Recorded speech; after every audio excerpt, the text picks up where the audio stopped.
Trench warfare is a type of land warfare using occupied lines, largely comprising military trenches, in which combatants are well protected from the enemy's small arms fire and are substantially sheltered from artillery. It became archetypically associated with World War I, 1914–1918, when the race to the sea rapidly expanded trench use on the Western Front starting in September 1914. 1. Trench warfare proliferated when a revolution in firepower was not matched by similar advances in mobility, resulting in a grueling form of warfare in which the defender held the advantage. 2. On the Western Front in 1914–1918, both sides constructed elaborate trench, underground, and dugout systems opposing each other along a front, protected from assault by barbed wire. The area between opposing trench lines, known as no man's land, was fully exposed to artillery fire from both sides. Attacks, even if successful, often sustained severe casualties. The development of armored warfare and combined arms tactics permitted static lines to be bypassed and defeated, leading to the decline of trench warfare after the war. Following World War I, trench warfare became a byword for stalemate, attrition, sieges, and futility in conflict. 3. Precursors. Lines of Torres Vedras in Portugal. Field works have existed for as long as there have been armies. Citation needed. Roman legions, when in the presence of an enemy, entrenched camps nightly when on the move. 4. The Roman general Belisarius had his soldiers dig a trench as part of the Battle of Dara in 530 AD. Trench warfare was also documented during the defense of Medina in a siege known as the Battle of the Trench, 627 AD. The architect of the plan was Salman the Persian, who suggested digging a trench to defend Medina. There are examples of trench digging as a defensive measure during the Middle Ages in Europe, such as during the Piedmontese Civil War, where it was documented that on the morning of May 12, 1640, the French soldiers, having already captured the left bank of the Po River and gaining control of the bridge connecting the two banks of the river, and wanting to advance to the Capuchin monastery of the Monte, deciding that their position wasn't secure enough for their liking. Then choose to advance on a double attack on the trenches, but were twice repelled. Eventually, on the third attempt, the French broke through, and the defenders were forced to flee with the civilian population, seeking the sanctuary of the local Catholic Church, the Santa Maria al Monte dei Cappuccini, in Turin, also known at that time as the Capuchin Monastery of the Monte. 5. In early modern warfare, troops used fieldworks to block possible lines of advance. 6. Examples include the lines of Stolhofen, built at the start of the War of the Spanish Succession of 1702–1714. 7. The lines of Weissenberg built under the orders of the Duke of Villars in 1706. 8. The lines of Ne plus Ultra during the winter of 1710–1711. 6. And the lines of Torres Vedras in 1809 and 1810. 4. Trenches at the Siege of Vicksburg, 1863. In the mid-18th century, Dahomey made use of trenches to defend against Oyo attacks. In one engagement against Oyo, Dahomey placed one corps to face the trench and another on the flank. While battling Oyo forces, the flanking squad launched attacks and withdrew to the trenches afterwards. 9. During the New Zealand Wars, the Maori utilized trench and bunker systems as part of fortified areas known as PA 1011. According to one British observer, the fence round the PA is covered between every paling with loose bunches of flax, against which the bullets fall and drop. In the night they repair every hole made by the guns. 12, 13, 14. In the 1980s, historian James Bullock claimed that the Maori had effectively invented trench warfare during the first stages of the New Zealand Wars, claims which have been as described as baseless. Revisionism. 15. Some sources claim that Maori trenches influenced 20th century trench warfare. 1617. The Crimean War, 1853–1856, saw massive trench works and trench warfare. 18. Even though the modernity of the trench war was not immediately apparent to the contemporaries. 19. Union and Confederate armies employed fieldworks and extensive trench systems in the American Civil War, 1861, 1865, most notably in the sieges of Vicksburg, 1863, and Petersburg, 1864–1865, the latter of which saw the first use by the Union Army of the rapid-fire Gatling gun 20, the important precursor to modern-day machine guns. Trenches were also utilized in the Paraguayan War, which started in 1864, the Second Anglo-Boer War, 1899–1902, and the Russo-Japanese War, 1904–1905. Adoption. Although technology had dramatically changed the nature of warfare by 1914, the armies of the major combatants had not fully absorbed the implications. Fundamentally, as the range and rate of fire of rifled small arms increased, a defender shielded from enemy fire, in a trench, at a house window, behind a large rock, or behind other cover, was often able to kill several approaching foes before they closed around the defender's position. Attacks across open ground became even more dangerous after the introduction of rapid-firing artillery, exemplified by the French 75, machine gun and high-explosive fragmentation rounds. The increases in firepower had outstripped the ability of infantry, or even cavalry, to cover the ground between firing lines and the ability of armor to withstand fire. It would take a revolution in mobility to change that. 21.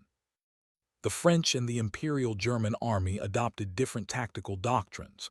The French relied on the attack with speed and surprise, attack outrance, and the Germans relied on firepower, investing heavily in howitzers and machine guns. The British lacked an official tactical doctrine, with an officer corps that rejected theory in favor of pragmatism. 22.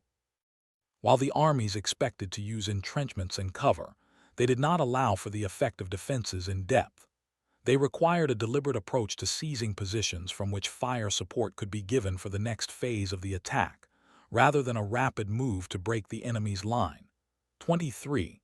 It was assumed that artillery could still destroy entrenched troops, or at least suppress them sufficiently for friendly infantry and cavalry to maneuver. 24. German forward detachments, guarding the entrance to a trench line in front of Arras in 1915. Digging in when defending a position was a standard practice by the start of WWI. To attack frontally was to court crippling losses, so an outflanking operation was the preferred method of attack against an entrenched enemy. After the Battle of the Aisne in September 1914, an extended series of attempted flanking moves and matching extensions to the fortified defensive lines developed into the Race to the Sea, by the end of which German and Allied armies had produced a matched pair of trench lines from the Swiss border in the south to the North Sea coast of Belgium. By the end of October 1914, the whole front in Belgium and France had solidified into lines of trenches, which lasted until the last weeks of the war. Mass infantry assaults were futile in the face of artillery fire, as well as rapid rifle and machine gun fire. Both sides concentrated on breaking up enemy attacks and on protecting their own troops by digging deep into the ground. 25. After the buildup of forces in 1915, the Western Front became a stalemated struggle between equals, to be decided by attrition. Frontal assaults and their associated casualties became inevitable because the continuous trench lines had no open flanks. Casualties of the defenders matched those of the attackers, as vast reserves were expended in costly counterattacks or exposed to the attackers' massed artillery. There were periods in which rigid trench warfare broke down, such as during the Battle of the Somme, but the lines never moved very far. The war would be won by the side that was able to commit the last reserves to the Western Front. Trench warfare prevailed on the Western Front until the Germans launched their spring offensive on 21 March 1918. 26. Trench warfare also took place on other fronts, including in Italy and at Gallipoli. Armies were also limited by logistics. The heavy use of artillery meant that ammunition expenditure was far higher in WWI than in any previous conflict. Horses and carts were insufficient for transporting large quantities over long distances, so armies had trouble moving far from railheads. This greatly slowed advances, making it impossible for either side to achieve a breakthrough that would change the war. This situation would only be altered in WWII with greater use of motorized vehicles. 27-28. Trenches of the 11th Cheshire Regiment at Overlars-la-Basselle, on the Somme, July 1916. One sentry keeps watch while the others sleep. Photo by Ernest Brooks. Trenches of the 11th Cheshire Regiment at Overlars-la-Basselle, on the Somme, July 1916. One sentry keeps watch while the others sleep. Photo by Ernest Brooks. 1st Lancashire Fusiliers, in communication trench near Beaumont Hamel, Somme, 1916. Photo by Ernest Brooks. 1st Lancashire Fusiliers, in communication trench near Beaumont Hamel, Somme, 1916. Photo by Ernest Brooks. French trench in northeastern France. French trench in northeastern France. Soldiers training in trench warfare, with well-defined fire bays connected by offset traverse trenches, with zigzag communication trenches leading to the rear area. Soldiers training in trench warfare, with well-defined fire bays connected by offset traverse trenches, with zigzag communication trenches leading to the rear area. Construction. Trench construction diagram from a 1914 British Infantry Manual. Trenches were longer, deeper, and better defended by steel, concrete, and barbed wire than ever before. They were far stronger and more effective than chains of forts, for they formed a continuous network, sometimes with 4 or 5 parallel lines linked by interfacings. They were dug far below the surface of the earth out of reach of the heaviest artillery. Grand battles with the old maneuvers were out of the question. Only by bombardment, sapping, and assault could the enemy be shaken, and such operations had to be conducted on an immense scale to produce appreciable results. Indeed, it is questionable whether the German lines in France could ever have been broken if the Germans had not wasted their resources in unsuccessful assaults, and the blockade by sea had not gradually cut off their supplies. In such warfare, no single general could strike a blow that would make him immortal. The glory of fighting sank down into the dirt and mire of trenches and dugouts. James Harvey Robinson and Charles A. Beard. The Development of Modern Europe, Volume II, The Merging of European into World History 29. Indian Infantry Digging Trenches, Fauquesart, France, 9 August 1915. Early World War I trenches were simple. They lacked traverses, and according to pre-war doctrine were to be packed with men fighting shoulder to shoulder. This doctrine led to heavy casualties from artillery fire. This vulnerability, and the length of the front to be defended, soon led to frontline trenches being held by fewer men. The defenders augmented the trenches themselves with barbed wire strung in front to impede movement. Wiring parties went out every night to repair and improve these forward defenses. 30. The small, improvised trenches of the first few months grew deeper and more complex, gradually becoming vast areas of interlocking defensive works. They resisted both artillery bombardment and mass infantry assault. Shell-proof dugouts became a high priority. 31. A trench of the Ennikinen fortification in Lieksa, Finland. A well-developed trench had to be at least 2.5 m, 8 ft, deep to allow men to walk upright and still be protected. There were 3 standard ways to dig a trench: entrenching, sapping, and tunneling. Entrenching, where a man would stand on the surface and dig downwards, was most efficient, as it allowed a large digging party to dig the full length of the trench simultaneously. However, entrenching left the diggers exposed above ground and hence could only be carried out when free of observation, such as in a rear area or at night. Sapping involved extending the trench by digging away at the end face. The diggers were not exposed, but only 1 or 2 men could work on the trench at a time. Tunneling was like sapping except that a roof of soil was left in place while the trench line was established, and then removed when the trench was ready to be occupied. 32-page needed. The guidelines for British trench construction stated that it would take 450 men 6 hours at night to complete 250 m, 270 wide, of frontline trench system.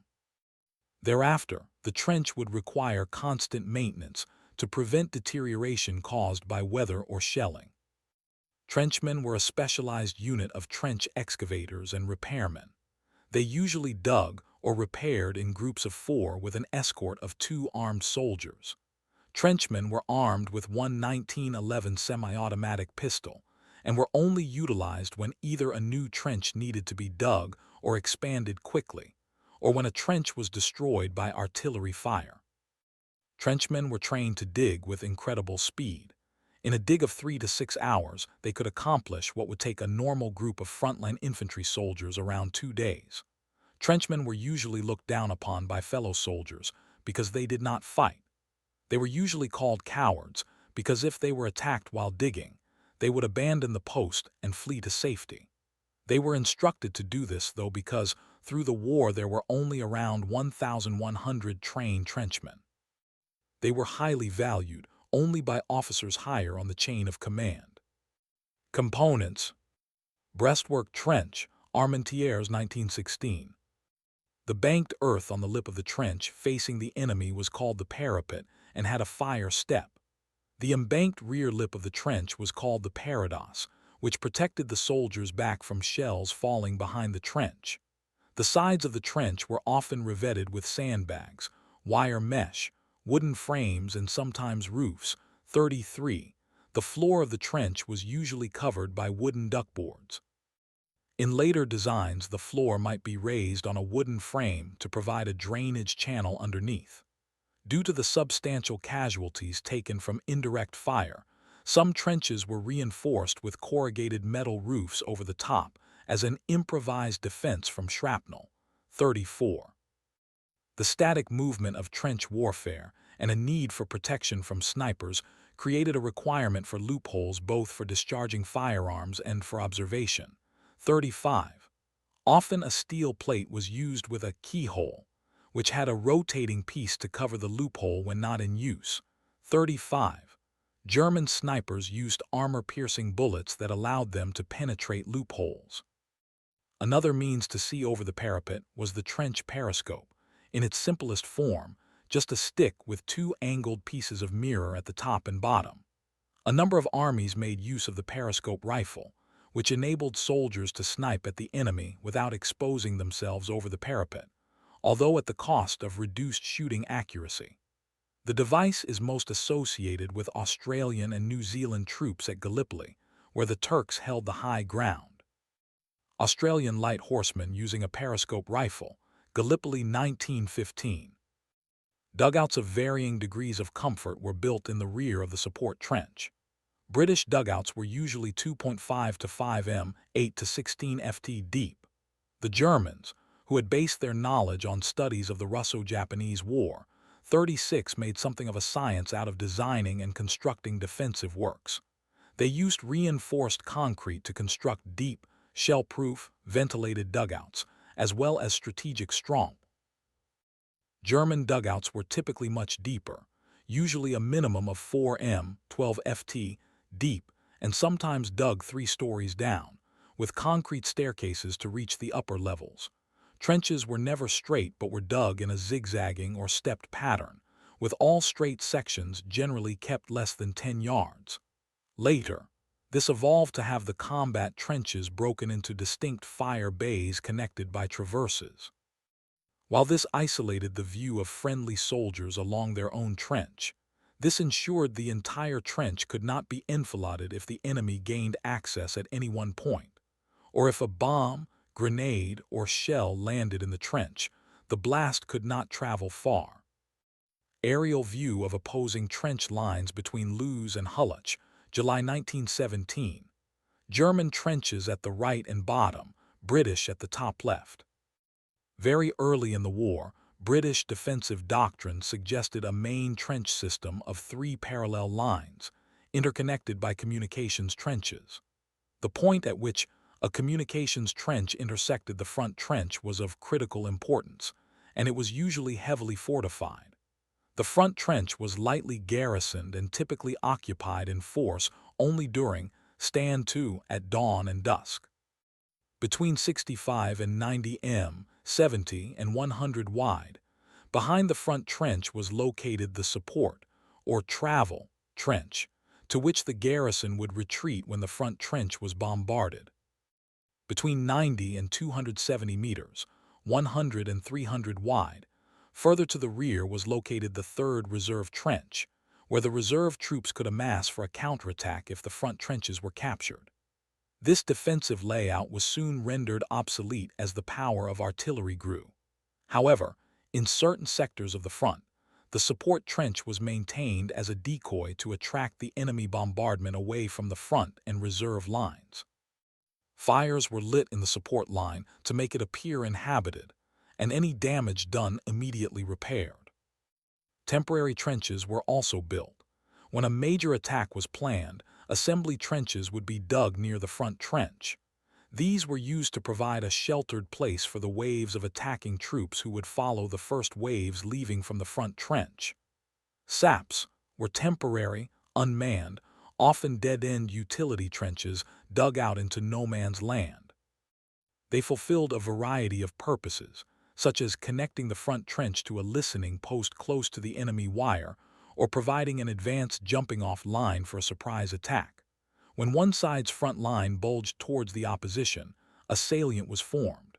The concave trench line facing the salient was called a reentrant. Large salients were perilous for their occupants because they could be assailed from 3 sides. Behind the front system of trenches, there were usually at least 2 more partially prepared trench systems, kilometers to the rear, ready to be occupied in the event of a retreat. The Germans often prepared multiple redundant trench systems. In 1916, their Somme front featured 2 complete trench systems, 1 kilometer apart, with a 3rd partially completed system a further kilometer behind. This duplication made a decisive breakthrough virtually impossible.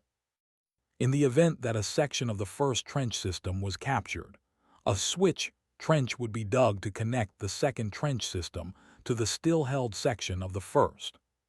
Wire. American soldiers struggled to pass multiple lines of barbed wire. The use of lines of barbed wire, razor wire, and other wire obstacles in belts 15 m, 49 ft deep or more is effective in stalling infantry traveling across the battlefield. Although the barbs or razors might cause minor injuries, the purpose was to entangle the limbs of enemy soldiers, forcing them to stop and methodically pull or work the wire off, likely taking several seconds or even longer. This is deadly when the wire is emplaced at points of maximum exposure to concentrated enemy firepower, in plain sight of enemy fire bays and machine guns. The combination of wire and firepower was the cause of most failed attacks in trench warfare and their very high casualties. Liddell Hart identified barbed wire and the machine gun as the elements that had to be broken to regain a mobile battlefield. A basic wire line could be created by draping several strands of barbed wire between wooden posts driven into the ground. Loose lines of wire can be more effective in entangling than tight ones, and it was common to use the coils of barbed wire as delivered only partially stretched out, called concertina wire. Placing and repairing wire in no man's land relied on stealth, usually done at night by special wiring parties, who could also be tasked with secretly sabotaging enemy wires. The screw picket, invented by the Germans and later adopted by the Allies during the war, was quieter than driving stakes. Wire often stretched the entire length of a battlefield's trench line, in multiple lines, sometimes covering a depth 30 meters, 100 ft or more. Methods to defeat it were rudimentary. Prolonged artillery bombardment could damage them, but not reliably. The first soldier meeting the wire could jump onto the top of it, hopefully depressing it enough for those that followed to get over him. This still took at least one soldier out of action for each line of wire. In World War I, British and Commonwealth forces relied on wire cutters, which proved unable to cope with the heavier gauge German wire. 37. The Bangalore torpedo was adopted by many armies and continued in use past the end of World War II. 38. The barbed wire used differed between nations. The German wire was heavier gauge, and British wire cutters designed for the thinner native product were unable to cut it. 37. Geography. The confined, static, and subterranean nature of trench warfare resulted in it developing its own peculiar form of geography. In the forward zone, the conventional transport infrastructure of roads and rail were replaced by the network of trenches and trench railways. The critical advantage that could be gained by holding the high ground meant that minor hills and ridges gained enormous significance. Many slight hills and valleys were so subtle as to have been nameless until the front line encroached upon them. Some hills were named for their height in meters, such as Hill 60.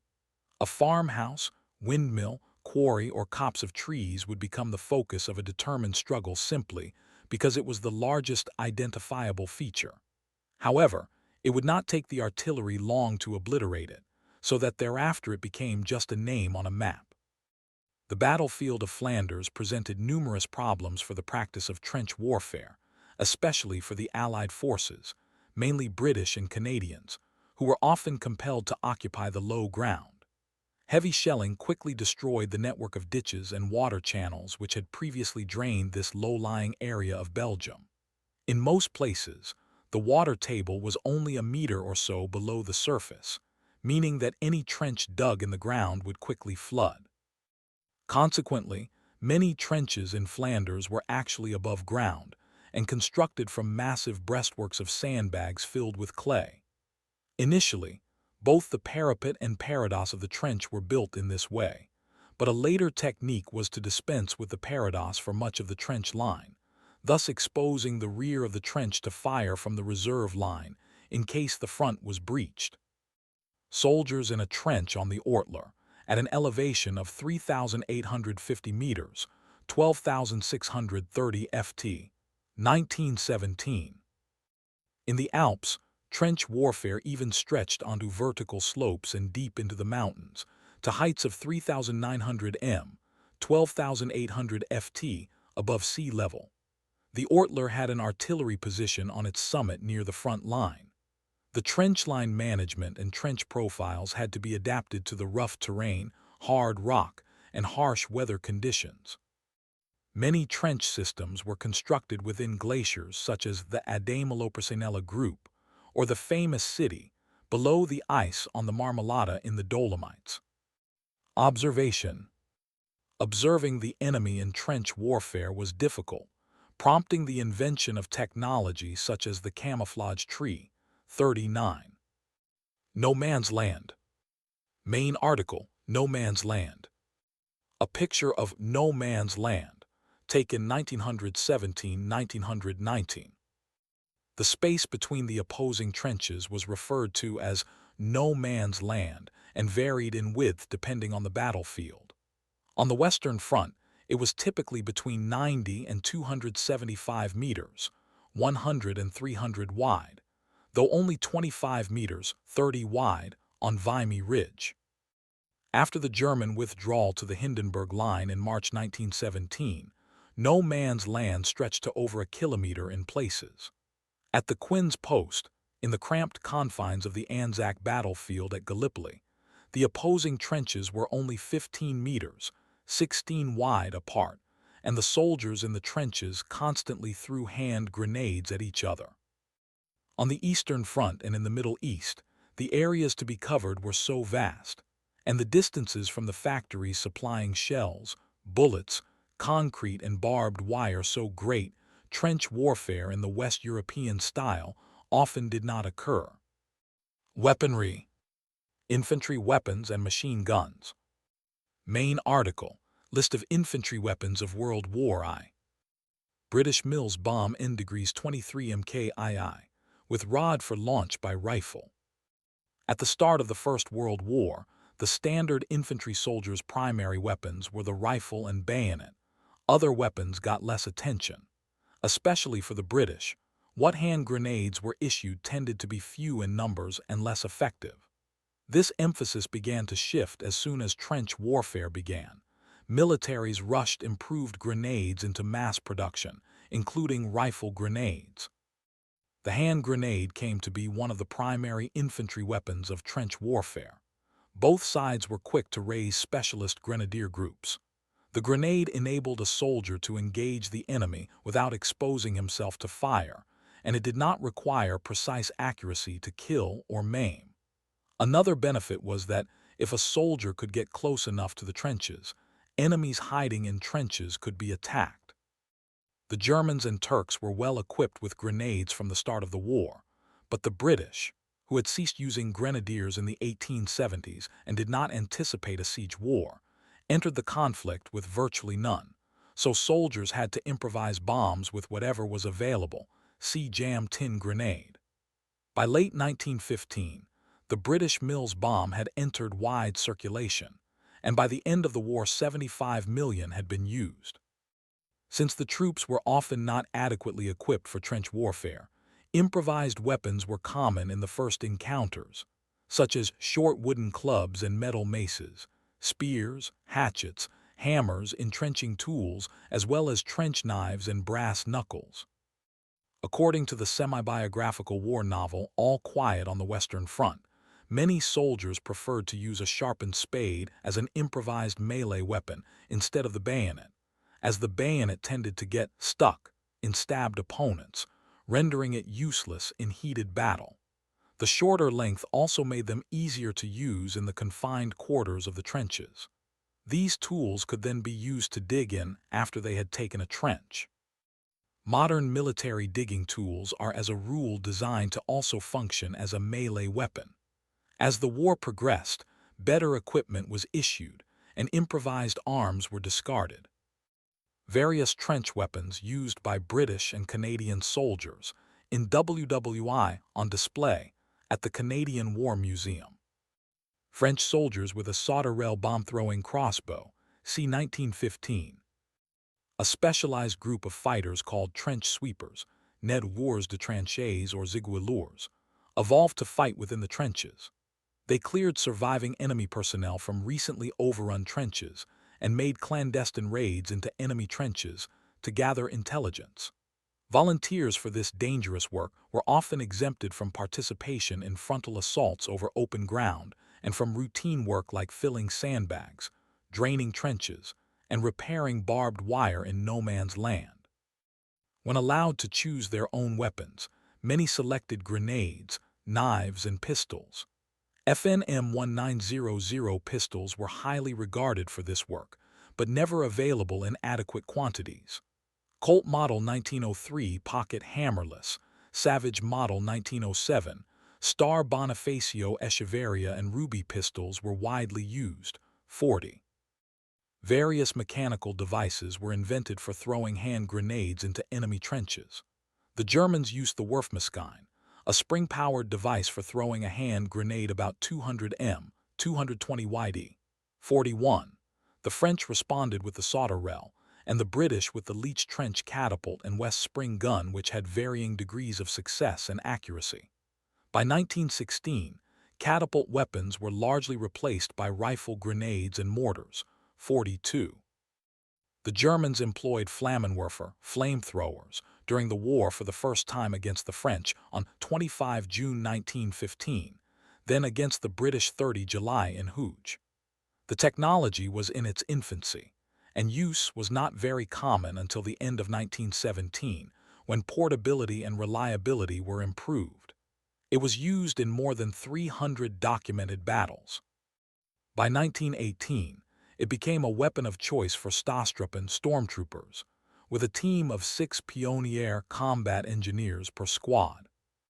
Used by American soldiers in the Western Front, the pump-action shotguns was a formidable weapon in short-range combat, enough so that Germany lodged a formal protest against their use on 14 September 1918, stating, "Every prisoner found to have in his possession such guns or ammunition belonging thereto forfeits his life," though this threat was apparently never carried out.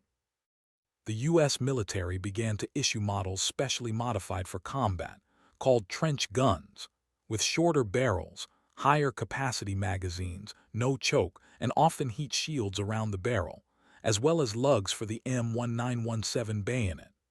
Anzac and some British soldiers were also known to use sawed-off shotguns in trench raids because of their portability, effectiveness at close range, and ease of use in the confines of a trench. This practice was not officially sanctioned, and the shotguns used were invariably modified sporting guns. Vickers machine gun. The Germans embraced the machine gun from the outset. In 1904, 16 units were equipped with the Maskenengewehr, and the machine gun crews were the elite infantry units. These units were attached to Jaeger light infantry battalions. By 1914, British infantry units were armed with 2 Vickers machine guns per battalion. The Germans had 6 per battalion, and the Russians 8. 43. It would not be until 1917 that every infantry unit of the American forces carried at least 1 machine gun, 44. After 1915, the Maskenengewehr 8 was the standard issue German machine gun. Its number 815 entered the German language as idiomatic for dead plane. At Gallipoli and in Palestine, the Turks provided the infantry, but it was usually Germans who manned the machine guns. The British High Command were less enthusiastic about machine guns, supposedly considering the weapon too unsporting and encouraging defensive fighting, and they lagged behind the Germans in adopting it.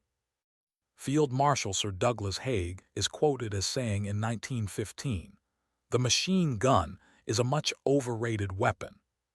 2 per battalion is more than sufficient." 45. The defensive firepower of the machine gun was exemplified during the first day of the Battle of the Somme, when 60,000 British soldiers were rendered casualties. The great majority lost under withering machine gun fire. 46. In 1915, the Machine Gun Corps was formed to train and provide sufficient heavy machine gun teams. It was the Canadians that made the best practice, pioneering area denial and indirect fire, soon adopted by all Allied armies, under the guidance of former French Army Reserve officer Major General Raymond Brutinel. Minutes before the attack on Vimy Ridge, the Canadians thickened the artillery barrage by aiming machine guns indirectly to deliver plunging fire on the Germans. They also significantly increased the number of machine guns per battalion. To match demand, production of the Vickers machine gun was contracted to firms in the United States. By 1917, every company in the British forces were also equipped with 4 Lewis light machine guns, which significantly enhanced their firepower. The heavy machine gun was a specialist weapon, and in a static trench system was employed in a scientific manner, with carefully calculated fields of fire, so that at a moment's notice an accurate burst could be fired at the enemy's parapet or a break in the wire. Equally, it could be used as light artillery in bombarding distant trenches. Heavy machine guns required teams of up to 8 men to move them, maintain them, and keep them supplied with ammunition. This made them impractical for offensive maneuvers, contributing to the stalemate on the Western Front. German stormtrooper with MP-18, 1918. One machine gun nest was theoretically able to mow down hundreds of enemies charging in the open through no man's land. However, while WWI machine guns were able to shoot hundreds of rounds per minute in theory, they were still prone to overheating and jamming, which often necessitated firing in short bursts. 47, however, their potential was increased significantly when emplaced behind multiple lines of barbed wire to slow any advancing enemy. In 1917 and 1918, new types of weapons were fielded. They changed the face of warfare tactics and were later employed during World War II. The French introduced the CSRG 1915 Chauchet during spring 1916 around the concept of walking fire, employed in 1918 when 250,000 weapons were fielded. More than 80,000 of the best shooters received the semi-automatic RSC 1917 rifle, allowing them to rapid fire at waves of attacking soldiers. Firing ports were installed in the newly arrived Renault FT tanks. The French Army fielded a ground version of the Hotchkiss cannon de 37, used by the French Navy. It was primarily used to destroy German machine gun nests and concrete reinforced pillboxes with high explosive and armor-piercing rounds. A new type of machine gun was introduced in 1916. Initially an aircraft weapon, the Bergmann LMG-15 was modified for ground use, with the later dedicated ground version being the LMG-15NA. It was used as an infantry weapon on all European and Middle Eastern fronts. Until the end of World War I, it later inspired the MG-30 and the MG-34 as well as the concept of the general-purpose machine gun. What became known as the submachine gun had its genesis in World War I, developed around the concepts of infiltration and fire and movement, specifically to clear trenches of enemy soldiers when engagements were unlikely to occur beyond a range of a few feet. The MP-18 was the first practical submachine gun used in combat. It was fielded in 1918 by the German Army as the primary weapon of the stormtroopers, assault groups that specialized in trench combat. Around the same time, the Italians had developed the Beretta M1918 submachine gun, based on a design from earlier in the war. Artillery. Loading a 15 in 380 howitzer. Artillery dominated the battlefields of trench warfare.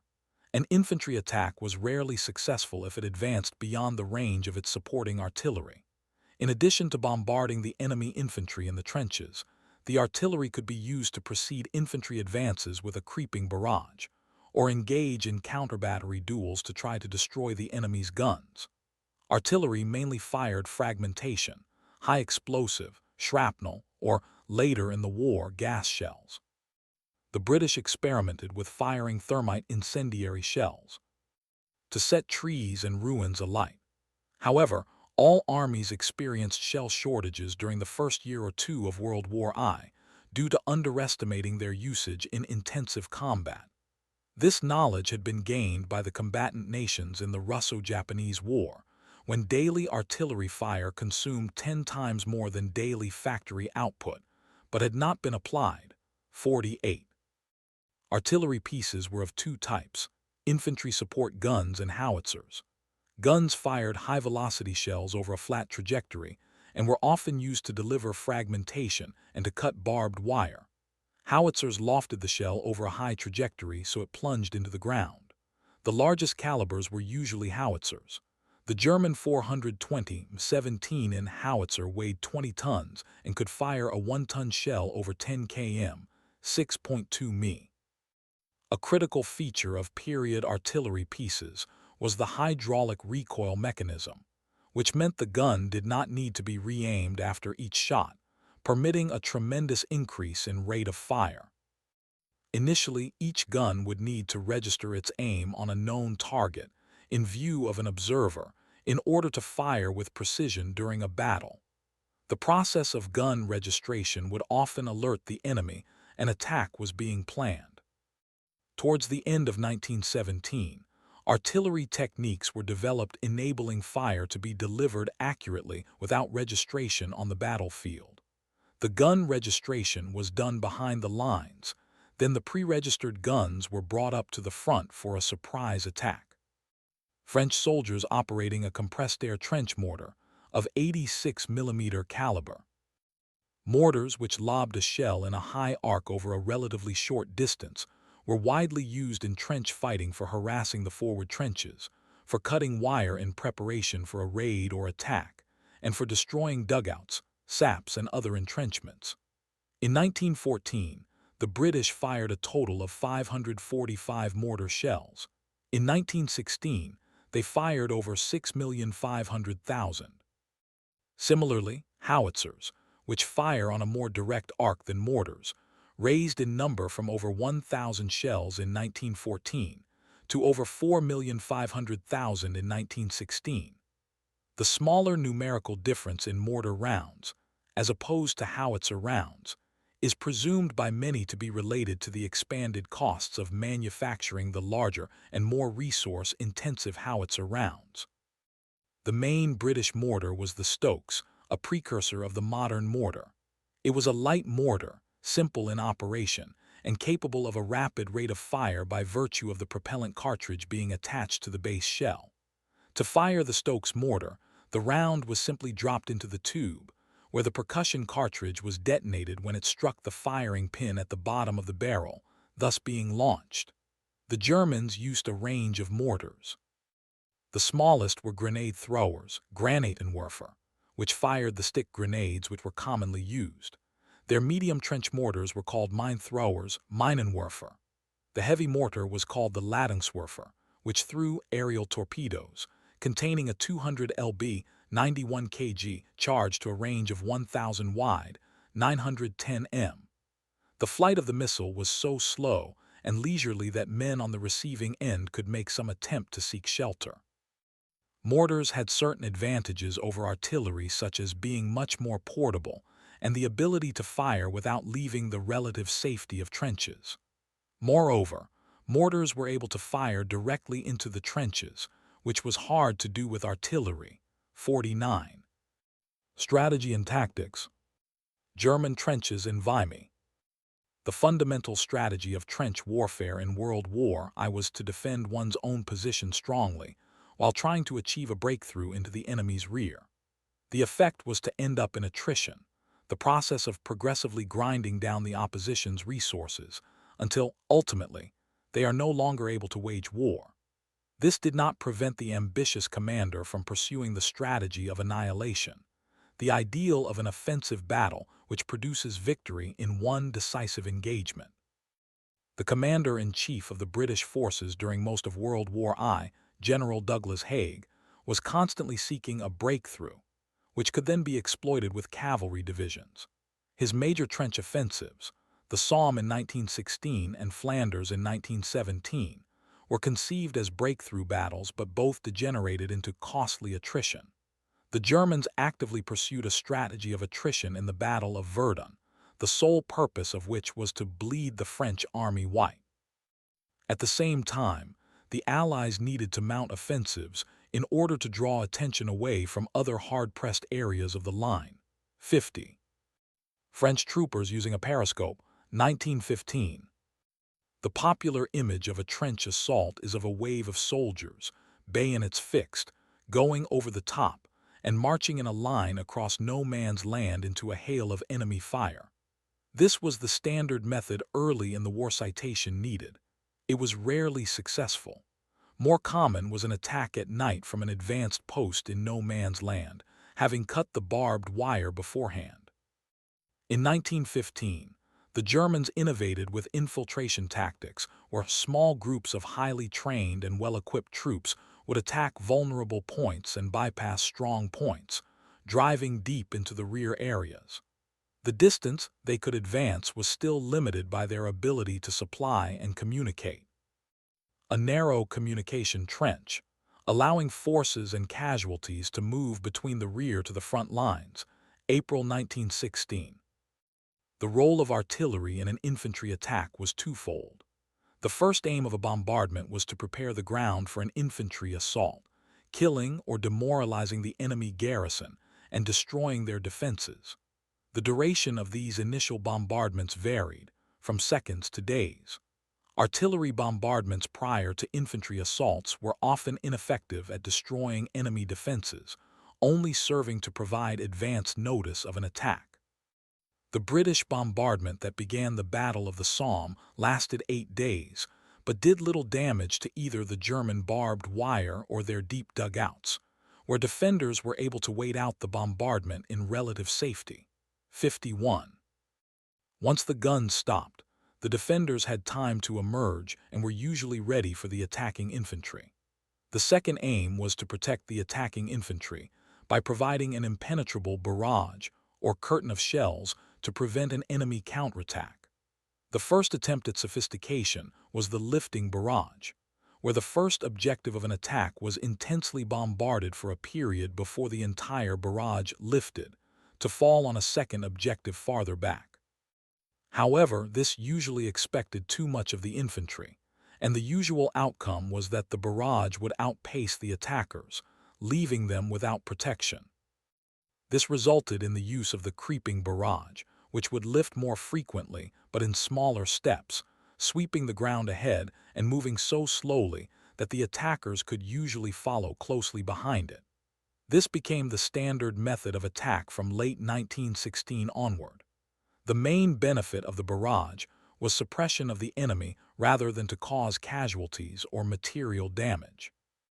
Capturing the objective was half the battle, but the battle was won only if the objective was held.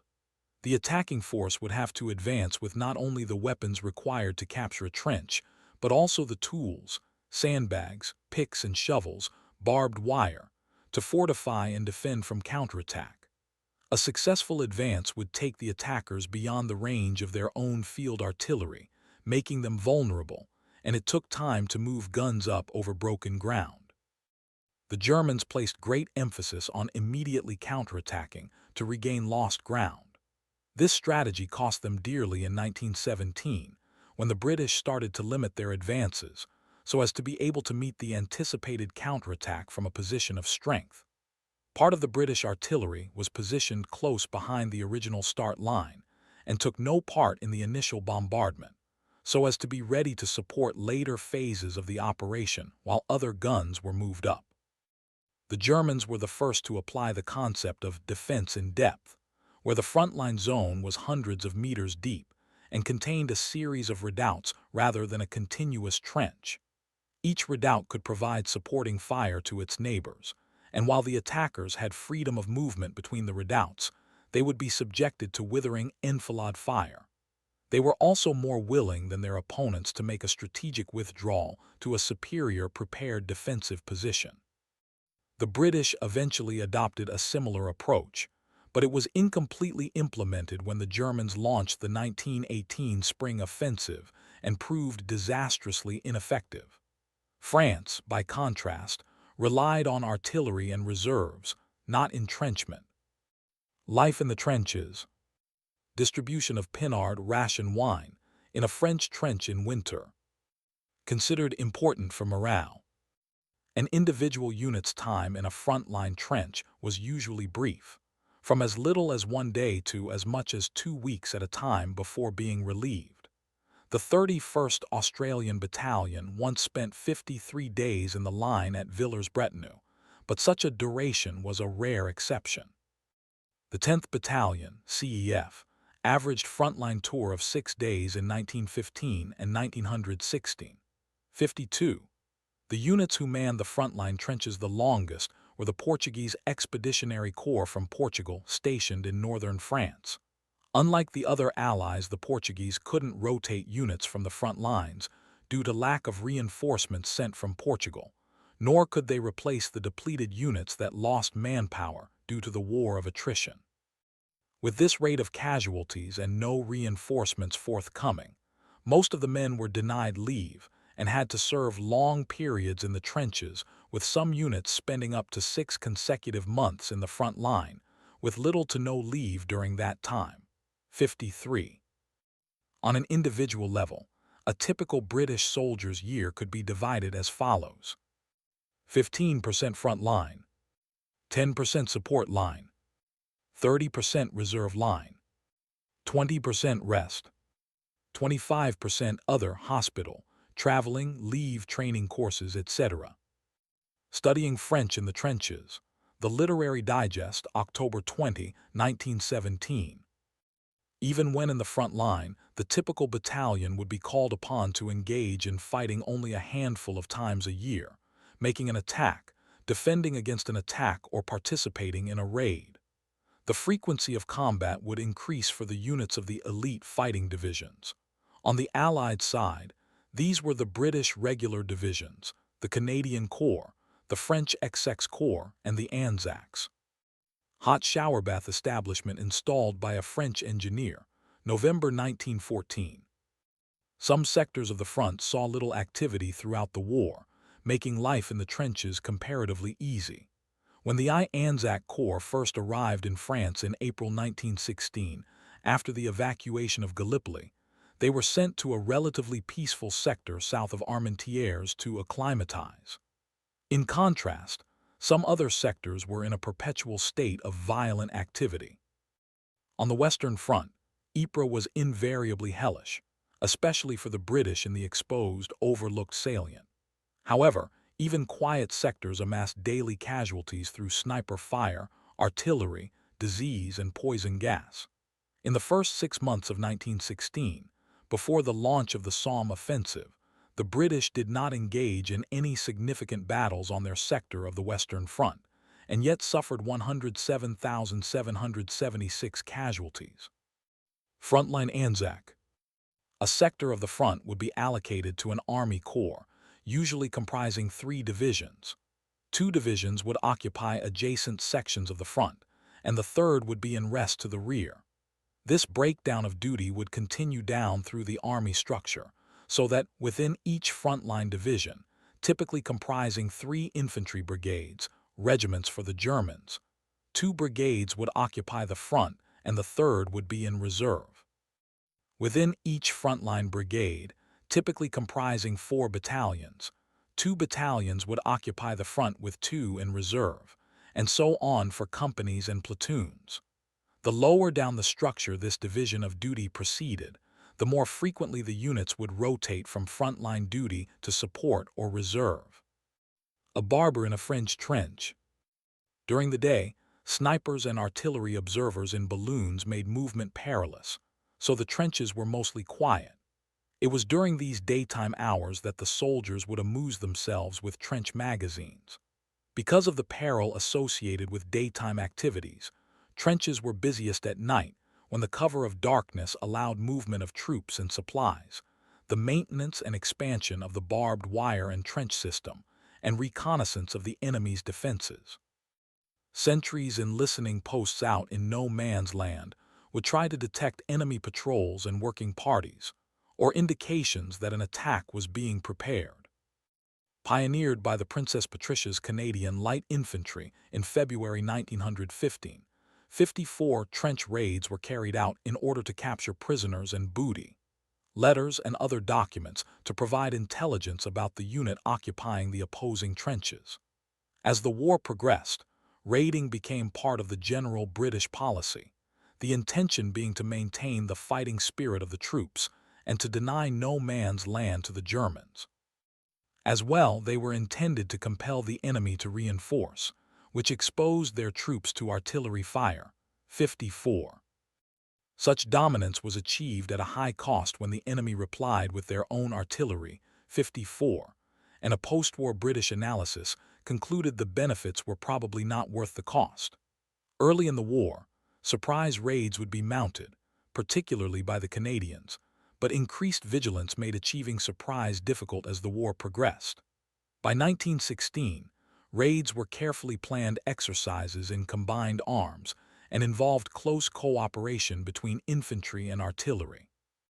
A raid would begin with an intense artillery bombardment designed to drive off or kill the front trench garrison and cut the barbed wire. Then the bombardment would shift to form a box barrage, or cordon, around a section of the front line to prevent a counterattack intercepting the raid.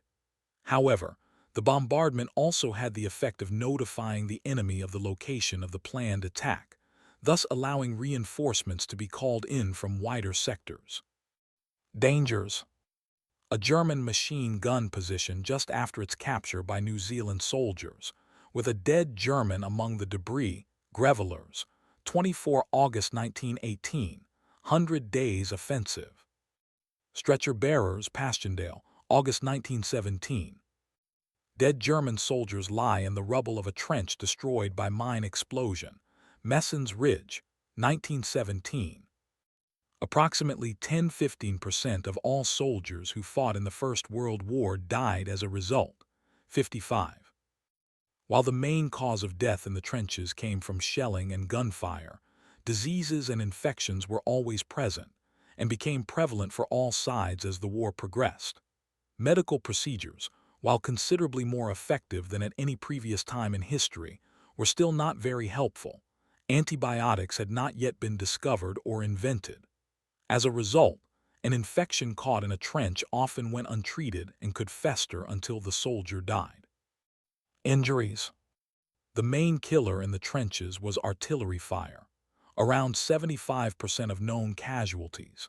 56 even if a soldier was not hit directly by the artillery. Shell fragments and debris had a high chance of wounding those in close proximity to the blast. Artillery use increased tremendously during the war. For example, the percentage of the French army that was artillerymen grew from 20% in 1914 to 38% by 1918. 56. The second largest contributor to death was gunfire, bullets from rifles and machine guns, which was responsible for 34% of French military casualties. 55. Once the war entered the static phase of trench warfare, the number of lethal head wounds that troops were receiving from fragmentation increased dramatically. The French were the first to see a need for greater protection and began to introduce steel helmets in the summer of 1915. The Adrian helmet replaced the traditional French képi and was later adopted by the Belgian, Italian, and many other armies. At about the same time, the British were developing their own helmets. The French design was rejected as not strong enough and too difficult to mass-produce. The design that was eventually approved by the British was the Brodie helmet. This had a wide brim to protect the wearer from falling objects, but offered less protection to the wearer's neck. When the Americans entered the war, this was the helmet they chose, though some units used the French Adrian helmet. Disease. The predominant disease in the trenches of the Western Front was trench fever. Trench fever was a common disease spread through the feces of body lice, which were rampant in trenches. Trench fever caused headaches, shin pain, splenomegaly, rashes, and relapsing fevers, resulting in lethargy for months. 57. First reported on the Western Front in 1915 by a British medical officer, additional cases of trench fever became increasingly common mostly in the frontline troops. 58. In 1921, microbiologist Sir David Bruce reported that over 1 million Allied soldiers were infected by trench fever throughout the war. 59. Even after the Great War had ended, disabled veterans in Britain attributed their decreasing quality of life to trench fever they had sustained during wartime. Early in the war, gas gangrene commonly developed in major wounds, in part because the Clostridium bacteria responsible are ubiquitous in manure-fertilized soil. 60. Common in Western European agriculture, such as France and Belgium, and dirt would often get into a wound or be rammed in by shrapnel. Explosion or bullet. In 1914, 12% of wounded British soldiers developed gas gangrene, and at least 100,000 German soldiers died directly from the infection. 61. After rapid advances in medical procedures and practices, the incidence of gas gangrene fell to 1% by 1918. 62. Entrenched soldiers also carried many intestinal parasites, such as ascariasis, trichuriasis, and tapeworm. 63. These parasites were common amongst soldiers and spread amongst them due to the unhygienic environment created by the common trench, where there were no true sewage management procedures. This ensured that parasites and diseases would spread onto rations and food sources that would then be eaten by other soldiers. 63. Trench foot was a common environmental ailment affecting many soldiers, especially during the winter. It is one of several immersion foot syndromes. It was characterized by numbness and pain in the feet, but in bad cases could result in necrosis of the lower limbs. Trench foot was a large problem for the Allied forces, resulting in 75,000 British and 2,000 American casualties, 64 mandatory routine daily or more often foot inspections by fellow soldiers, along with systematic use of soap, foot powder, and changing socks, greatly reduced cases of trench foot. 65. In 1918, U.S. infantry were issued with an improved and more waterproof Pershing boot in an attempt to reduce casualties from trench foot. To the surprise of medical professionals at the time, there was no outbreak of typhus in the trenches of the Western Front, despite the cold and harsh conditions being perfect for the reproduction of body lice that transmit the disease. 66. However, on the Eastern Front, an epidemic of typhus claimed between 150,000, 200,000 lives in Serbia. 67. Russia also suffered a globally unprecedented typhus epidemic during the last 2 years of the conflict that was exacerbated by harsh winters. This outbreak resulted in approximately 2.5 million recorded deaths, 100,000 of them being Red Army soldiers. 68 symptoms of typhus include a characteristic spotted rash, which was not always present, severe headache, sustained high fever of 39 degrees C, 102 degrees F, cough, severe muscle pain, chills, falling blood pressure, stupor, sensitivity to light, and delirium. 10% to 60% die. Typhus is spread by body lice. Trench rats. Main article: Trench rats. The trenches were inhabited by millions of rats which were often responsible for the spread of diseases. Soldiers' attempts to cull hordes of trench rats with rifle bayonets were common early in the war, but the rats reproduced faster than they could be slaughtered. 69. However, soldiers still partook in rat hunts as a form of entertainment. Rats would feed on half-eaten or uneaten rations as well as corpses. Many soldiers were more afraid of rats than other horrors found in the trenches. 70. Psychological impact. Nervous and mental breakdowns amongst soldiers were common, due to unrelenting shell fire and the claustrophobic trench environment. 71.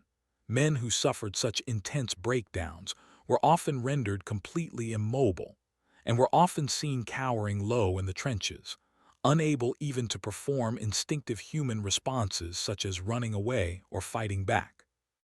This condition came to be known as shell shock, war neurosis, or battle hypnosis. 72. Although trenches provided cover from shelling and small arms fire, they also amplified the psychological effects of shell shock, as there was no way to escape a trench if shell fire was coming. 73. If a soldier became too debilitated from shell shock, they were evacuated from the trench and hospitalized if possible. 74. In some cases, shell-shocked soldiers were executed for cowardice by their commanders as they became a liability. 75. This was often done by a firing squad composed of their fellow soldiers, often from the same unit. 76. Only years later would it be understood that such men were suffering from shell shock. During the war, 306 British soldiers were officially executed by their own side. 77. Circumvention. Throughout World War I, the major combatants slowly developed different ways of breaking the stalemate of trench warfare. The Germans focused more on new tactics, while the British and French focused on tanks. Infiltration tactics. Main article: Infiltration tactics. German Stalstruppen stormtroopers, rising from trenches to attack. As far back as the 18th century, Prussian military doctrine, Vernichtungsgedanke, stressed maneuver and force concentration to achieve a decisive battle. The German military searched for ways to apply this in the face of trench warfare. Experiments with new tactics by Willy Rower, a Prussian captain serving in the Vosges Mountains in 1915, got the attention of the Minister of War. These tactics carried Prussian military doctrine down to smallest units. Specially trained troops maneuvered and massed to assault positions they chose on their own. 78. During the next 2 years, the German army tried to establish special stormtrooper detachments in all its units by sending selected men to Roer, and have those men then train their comrades in their original units. Similar tactics were developed independently in other countries, such as French Army Captain André Lafargue FR in 1915 and Russian General Alex Brusilov in 1916, but these failed to be adopted as any military doctrine. 79. The German stormtrooper methods involved men rushing forward in small groups using whatever cover was available and laying down covering fire for other groups in the same unit as they moved forward. The new tactics, intended to achieve surprise by disrupting entrenched enemy positions, aimed to bypass strongpoints and to attack the weakest parts of an enemy's line. Additionally, they acknowledged the futility of managing a grand, detailed plan of operations from afar, opting instead for junior officers on the spot to exercise initiative. 80. The Germans employed and improved infiltration tactics in a series of smaller to larger battles, each increasingly successful, leading up to the Battle of Caporetto against the Italians in 1917, and finally, the massive German spring offensive in 1918 against the British and French. German infiltration tactics are sometimes called Hutier tactics by others, after Oskar von Hutier, the general leading the German 18th Army, which had the farthest advance in that offensive. After a stunningly rapid advance, the offensive failed to achieve a breakthrough. German forces stalled after outrunning their supply, artillery, and reinforcements, which could not catch up over the shell-torn ground left ruined by Allied attacks in the Battle of the Somme in 1916. The exhausted German forces were soon pushed back in the Allied 100 Days Offensive, and the Germans were unable to organize another major offensive before the war's end. In post-war years, other nations did not fully appreciate these German tactical innovations amidst the overall German defeat. Mining. Main article, Mining Military. Explosion of a mine seen from a French position, 1916. Plan of the Weissap Mine.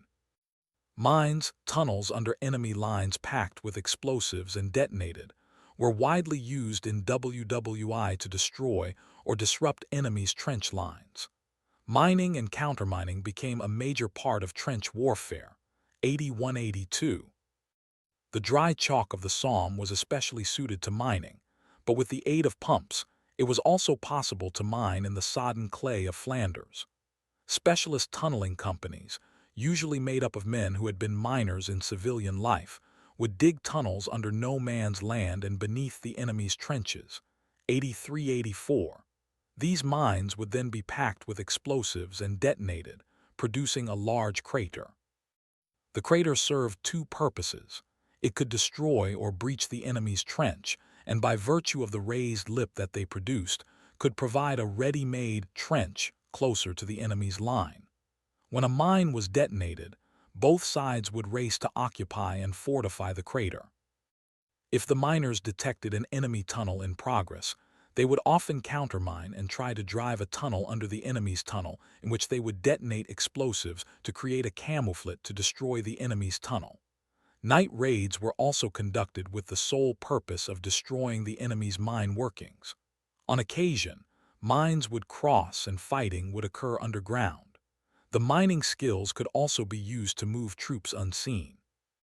On one occasion, a whole British division was moved through interconnected workings and sewers without German observation.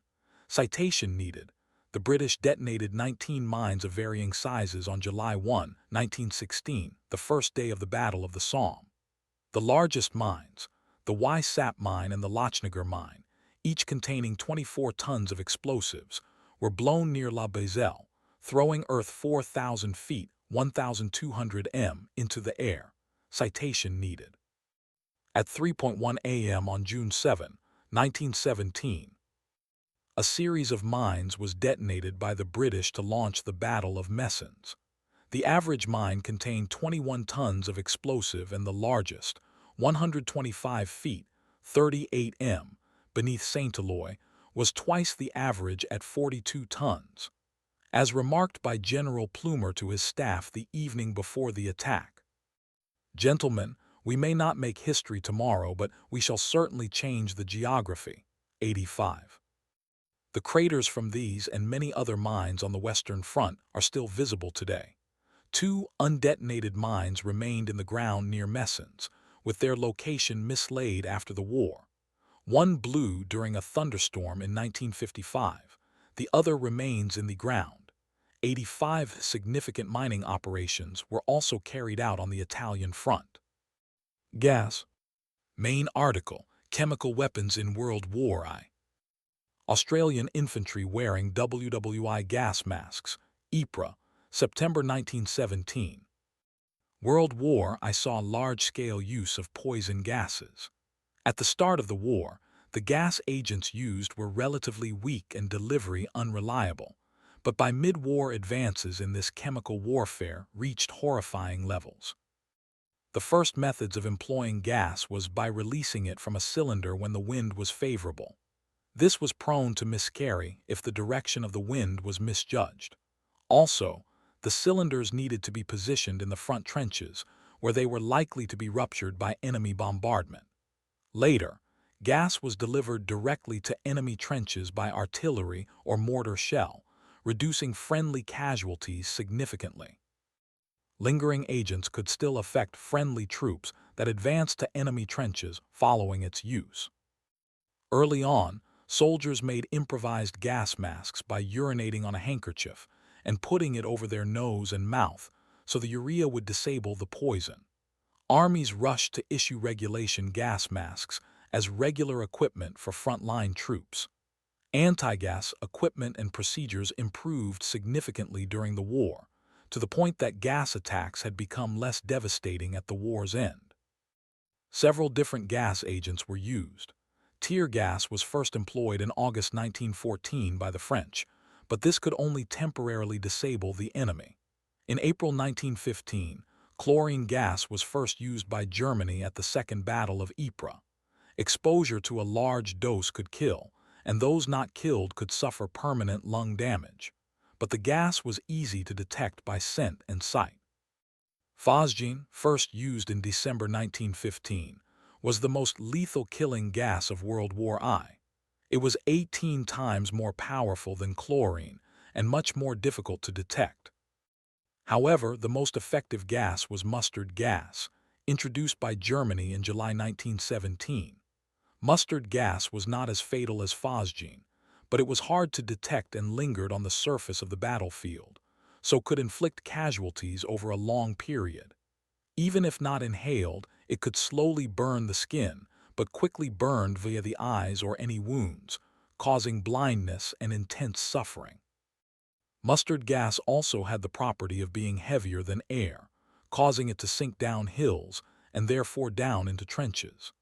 Casualties from mustard gas were unlikely to be fit to fight again, yet only 2% of mustard gas casualties died. The added burden of long-term care of casualties from mustard gas actually increased its overall effectiveness compared to more immediately lethal gas agents. Tanks. Main article: Tanks in World War I. This British Mark IV tank displays a tadpole tail extension for crossing especially wide trenches, an experiment that was not successful. Failure of a tank to cross an anti-tank trench. Tanks were developed by the British and French as a means to attack enemy trenches by combining heavy firepower machine guns or light artillery guns, protection from small arms fire, armor, and battlefield mobility tracks. The British tanks were designed with a rhomboid shape to easily surmount barbed wire and other obstacles. They were first deployed in 1916 at the Battle of the Somme in limited numbers, proving unreliable and ineffective at first, as mechanical and logistical issues overshadowed implementing a coherent tank doctrine, with the additional challenge of traversing ground torn apart by years of shell fire. At the First Battle of Cambrai in 1917, improved tanks in larger numbers demonstrated the potential of tank warfare. though German improvised anti-tank tactics, including using direct fire from field artillery, also proved effective. By 1918, tank capabilities and tactics improved, their numbers increased and combined with French tanks finally helped break the stalemate. During the last 100 days of the war, Allied forces harried the Germans back using infantry supported by tanks and by close air support. By the war's end, tanks become a significant element of warfare.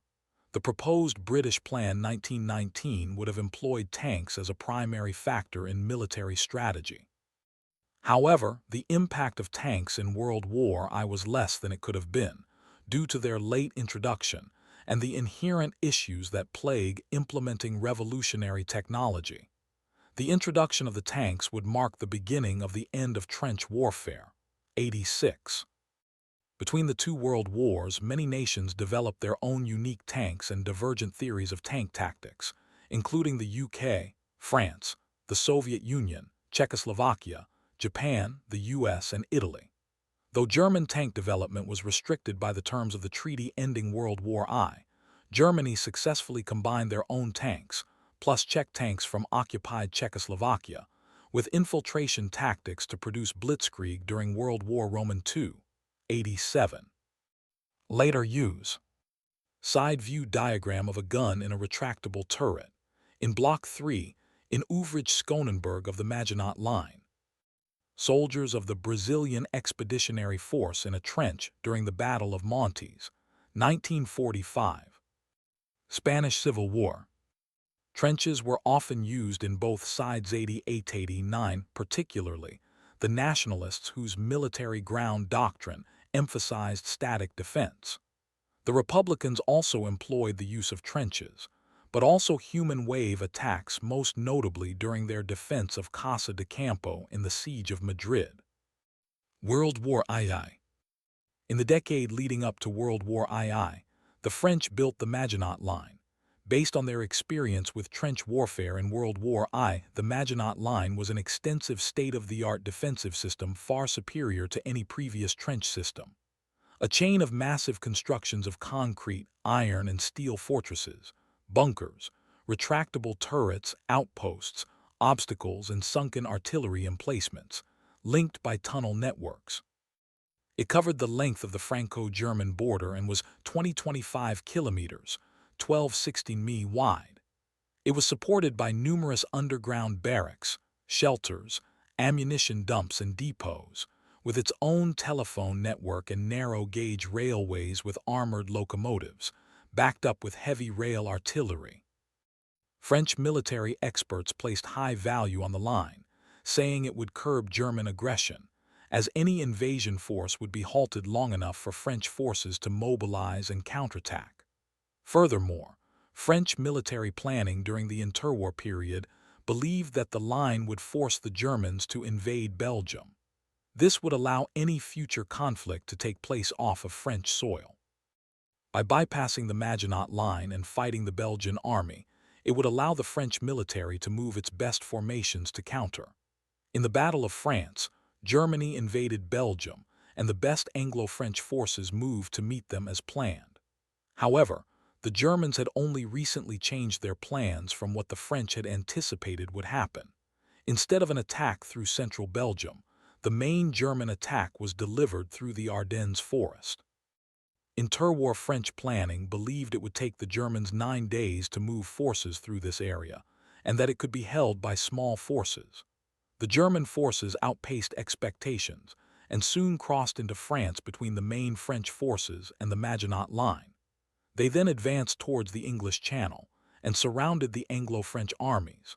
Small secondary German attacks concentrated at a few points in the line had mixed success.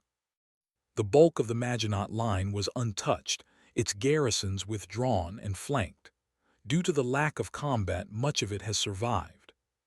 The return of mobile warfare in World War II reduced the emphasis of trench warfare, as defenders commonly lacked the time to build up such battlefield defenses before they were forced to redeploy, due to the more rapidly changing strategic situation. But trench systems were still effective, wherever mobility was limited. The front lines were static, or around known critical objectives that could not be bypassed. More quickly improvised defensive fighting positions, using scrapes or foxholes that can be supplemented by sandbags, local materials, debris, or rubble, remain in common use. These are typically improved and expanded by the defenders, eventually becoming full trench systems, if given enough time and resources. In the Winter War, the Mannerheim Line was a system of flexible field fortification for the defending Finns. While having very few bunkers and artillery compared to heavy defense lines like the Maginot Line, it allowed defensive platoons to regroup between field fortifications, wood-earth firing posts, dugouts, and pillboxes, instead of locking them into bunkers, while forcing the invaders to attack trenches as in World War I without armor and direct fire support. It caused heavy losses to the Soviets and repelled them for 2 months, 90. A British trench mortar post in North Africa, 1940. Soviet soldiers running through the ruins of Stalingrad, 1942. At the Battle of Sevastopol, Red Army forces successfully held trench systems on the narrow peninsula for several months against intense German bombardment. The Western Allies in 1944 broke through the incomplete Atlantic Wall with relative ease through a combination of amphibious landings, naval gunfire, air attack, and airborne landings.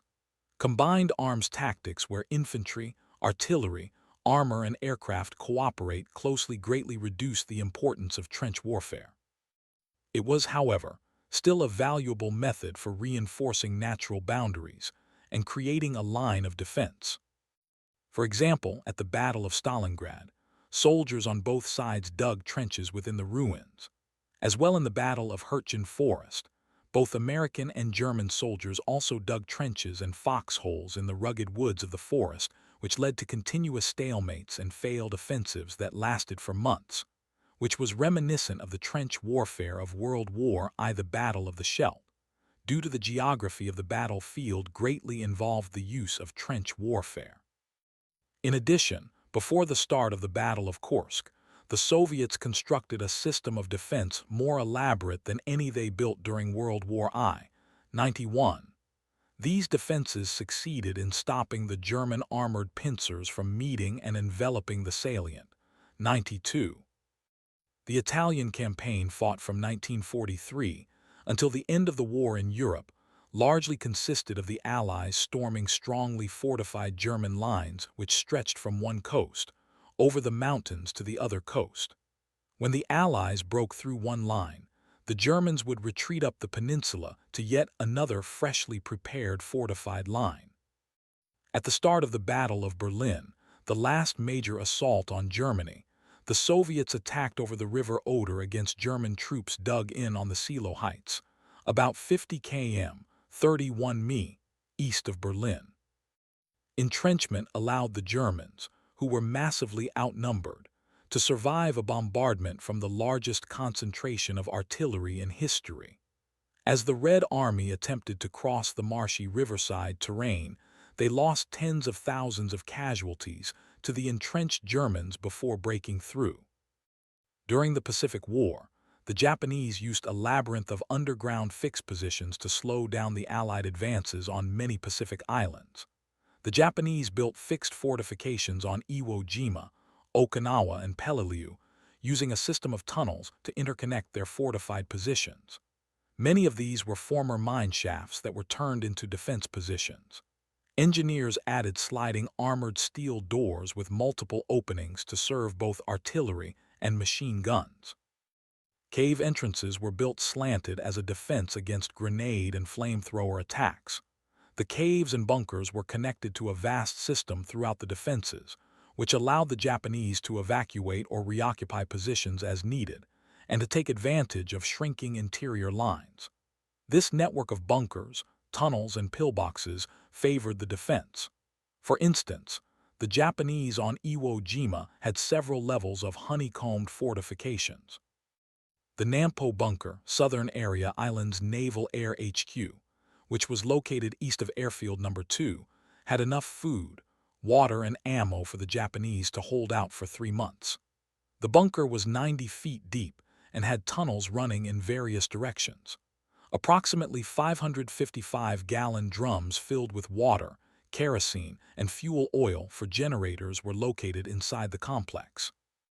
Gasoline-powered generators allowed for radios and lighting to be operated underground. 93. The Japanese caused the American advance to slow down and caused massive casualties with these underground fixed positions. The Americans eventually used flamethrowers and systematic hand-to-hand fighting to oust the defenders. 94-95. The American ground forces were supported by extensive naval artillery and had complete air supremacy provided by U.S. Navy and Marine Corps aviators throughout the entire battle. 96. Post-1945 to modern day.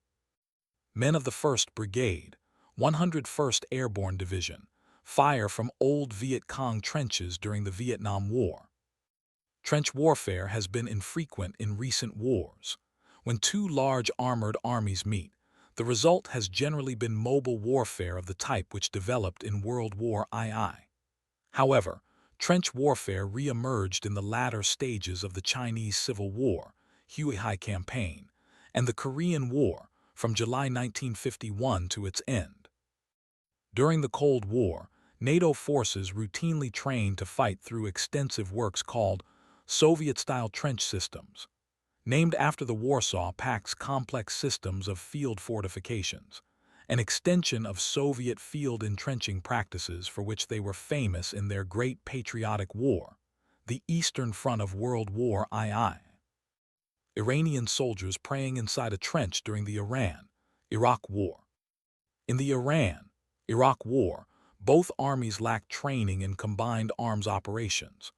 Both countries often prepared entrenched defensive positions and tunnels to protect and supply the cities and bases throughout the regions. Military mobility was drastically reduced. Hidden anti-tank mines and unstable footing made it easy to slide into or get buried in a camouflaged anti-tank trench. Tactics used included trench warfare, machine gun posts, bayonet charges, booby traps, use of barbed wire across trenches and on no man's land, Iranian human wave attacks, and Iraq's extensive use of chemical weapons such as mustard gas against Iranian troops. 97. A coalition soldier inspects an abandoned Iraqi trench for any remaining enemy soldiers during Operation Desert Storm. Iraq again attempted to use trenches during the 1991 Gulf War. After the invasion of Kuwait, Saddam Hussein, with the objective of forcing the coalition to engage in costly World War I-era trench warfare, ordered the construction of a massive fortification line in the Saudi-Kuwait border, consisting of regular trench lines, flame trenches, ditches filled with oil to be ignited in case of attack, sand berms, trench works, anti-tank ditches, barbed wire and minefields, which became known as the Saddam Line. 98-99-100. However, at the start of the liberation of Kuwait, the U.S. forces charged the Iraqi lines with M1 Abrams tanks modified with minesweeping plows and M728 combat engineer vehicles which buried the trench lines, and in many cases, buried Iraqi troops alive. 100. In less than 3 hours after the initial assault, U.S. and coalition forces had already broken through and bypassed the Saddam Line, and the rest of war was composed by highly mobile maneuver warfare focusing on overwhelming power against the Iraqis. 100-100. Afghan and U.S. soldiers provide security while standing behind a blast wall made from HESCO bastions. Afghanistan. 2012. There was an extensive trench system inside and outside the city during the 1992-1996 siege of Sarajevo. It was used mainly for transportation to the front line or to avoid snipers inside the city. Any pre-existing structures were used as trenches. The best-known example is the bobsleigh course at Trebevic, which was used by both Serb and Bosniak forces during the siege. In the Eritrean-Ethiopian War of 1998-2000, The widespread use of trenches raised comparisons to the trench warfare of World War I. 102. According to some reports, trench warfare led to the loss of thousands of young lives in human wave assaults on Eritrea's positions. 103. The Eritrean defenses were eventually overtaken by a surprise Ethiopian pincer movement on the Western Front, attacking a mined but lightly defended mountain without trenches, resulting in the capture of Barentu and an Eritrean retreat. The element of surprise in the attack involved the use of donkeys as pack animals as well as being a solely infantry affair, with tanks coming in afterwards only to secure the area. 104. The front line in Korea and the line of control in Kashmir between Pakistan and India are two examples of demarcation lines which could become hot at any time. They consist of kilometers of trenches linking fortified strongpoints, and in Korea surrounded by millions of landmines. The Indian Army has fortified the LOC with 900 fixed tank turrets. 105. The borders between Armenia and Azerbaijan amid the ongoing Nagorno-Karabakh conflict are also heavily fortified with trenches and barbed wire, with the two sides regularly trading fire. 106. Russo-Ukrainian War. Ukrainian soldier in a trench during the Battle of Bakhmut. Trench warfare became a common characteristic of the Russo-Ukrainian War, first appearing at the war in Donbass, as both Ukrainian and Russian proxy forces resorted to digging small trench networks and engaging in warfare akin to the trench fights of World War I in order to safeguard and assert their territories. This involved soldiers spending extended periods within trenches, employing cement mixers and excavators to construct tunnel networks and deep bunkers for added protection. 107. After the Minsk peace agreements in 2015, the front lines did not move significantly until the 2022 Russian invasion, and both sides expanded and reinforced in preparation for a future large-scale conflict. And the two sides mostly fired mortars and sniper shots at each other. 108-109. The initial Russian offensive in 2022 was first composed of combined arms maneuver warfare by Russian forces, especially at the northern and southern fronts, while fighting resumed at the heavily fortified trench lines of the JFO zone. However, Russia failed to maintain the initial push and pulled back from the northern and northeastern directions, preferring to focus on capturing the Donbass and securing its gains in southern Ukraine. 110.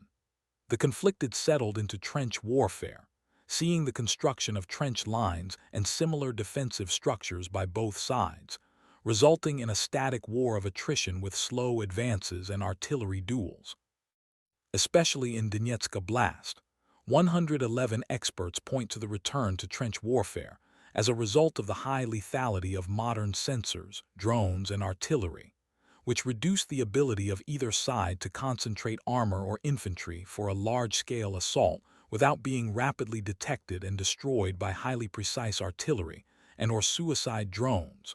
112-113. In addition, neither side was able to achieve air superiority due to the prevalence of anti-aircraft defenses, which prevents them from safely flying low and providing prolonged close air support. 114.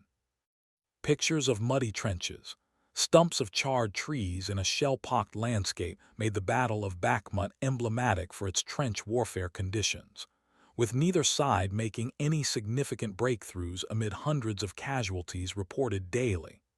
115-116. Modern technology has adapted to the trench warfare, and use of drones and mobile networks is common. The battlefield has been described as World War I with 21st century intelligence, surveillance, and reconnaissance. 117. Ukrainian soldier inside a trench with a EDM-4S portable anti-drone jammer. By 2023 and 2024, the increase and proliferation drone warfare further reshaped the nature of trench fighting.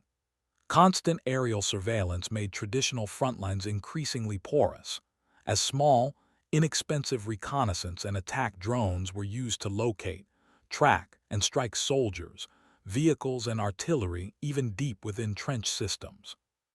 Constant overhead drone presence forced units to adopt new survival tactics such as rapid movement between positions, enhanced camouflage, dispersed formations, and underground sheltering. According to analysis of the conflict, drones have effectively erased the front line, creating a battle space where exposure outside of cover, buildings, dugouts, etc., for even a few seconds can be proved lethal, being spotted and later targeted by drones, and where trench systems function as much to evade aerial drone detection as to protect against artillery and small arms fire. 118. Cultural impact. Trench warfare has become a powerful symbol of the futility of war. 119. Its image is of young men going over the top, over the parapet of the trench, to attack the enemy trench line into a maelstrom of fire leading to near-certain death, typified by the first day of the Battle of the Somme, on which the British Army suffered nearly 60,000 casualties, or the grinding slaughter in the mud of Passchendaele. 120 to the French. The equivalent is the attrition of the Battle of Verdun, in which the French army suffered over 380,000 documented combat deaths. 121. Trench warfare is associated with mass slaughter in appalling conditions. Many critics have argued that brave men went to their deaths because of incompetent and narrow-minded commanders who failed to adapt to the new conditions of trench warfare. Class-ridden and backward-looking generals put their faith in the attack, believing superior morale and dash would overcome the weapons and moral inferiority of the defender.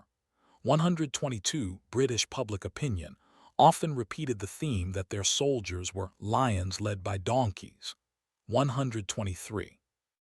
World War I generals are often portrayed as callously persisting in repeated hopeless attacks against trenches. There were failures such as Passchendaele, and Sir Douglas Haig has often been criticized for allowing his battles to continue long after they had lost any purpose other than attrition. 124. Haig's defenders counter that the attrition was necessary in order to cause attrition in the German army. 125. The problems of trench warfare were recognized, and attempts were made to address them. These included improvements in artillery, infantry tactics, and the development of tanks. By 1918, taking advantage of failing German morale, Allied attacks were generally more successful and suffered fewer casualties. In the 100 Days Offensive, there was a return to mobile warfare. However, if both sides have comparable equipment, capability, and conditions, the trench is still seen in modern wars.